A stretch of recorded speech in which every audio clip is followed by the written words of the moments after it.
anya mmiri ekwere ndị mmadụ nkwụsị akwa dara n'elu daa n'anị n'oge adọbara ozu Mazi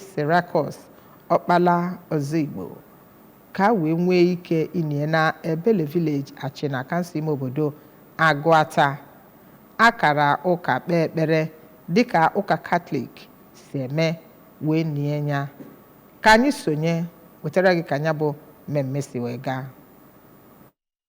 Mazi Okpalaozigbo bụ onye gbara afọ 65 tupu ọ nwụọ, bụ onye oji ego achụ ego nke bi n'Aba, bụ ndị bịara ya akwa kwuru na ọ bụ onye udo ma bụkwaziarụ onye nwere egwu Chineke n'ime ya. Oge ọ na-echeta nna ya nwa nwoke izizi bụ nke ọ mụrụ, ya nakwa nwa ya nwaanyị nke izizi bụ Mazi Chinedu Okpalaozigbo ya nakwa Oriakụ Chinwendu Okeke, kwuru na nna ha bụ onye ama ama, bụ onye eji afa Ikeji mba wee mara, ma kwukwezie na ọ nwụrụ oge ọ yachara ahụ, maka nakwazie wee kọwa na afa ahụ ọ zara bụ nke pụtara na ọ bụ ume ndị na-enweghị ume, onu ndị na-enweghị onu, bụ onye kwudoro n'eziokwu n'ihe niile ọ na-eme na ndụ ya. Ha nọrọ ebe ahụ kwe nkwa na ha ga-ejigidesi ike ntọala ya niile, bụ nke bụ ịfụnanya, udo nakwazi nchekwa ndị ọ na-enweghị ka ọra ha. N'okwu ha n'iche n'iche,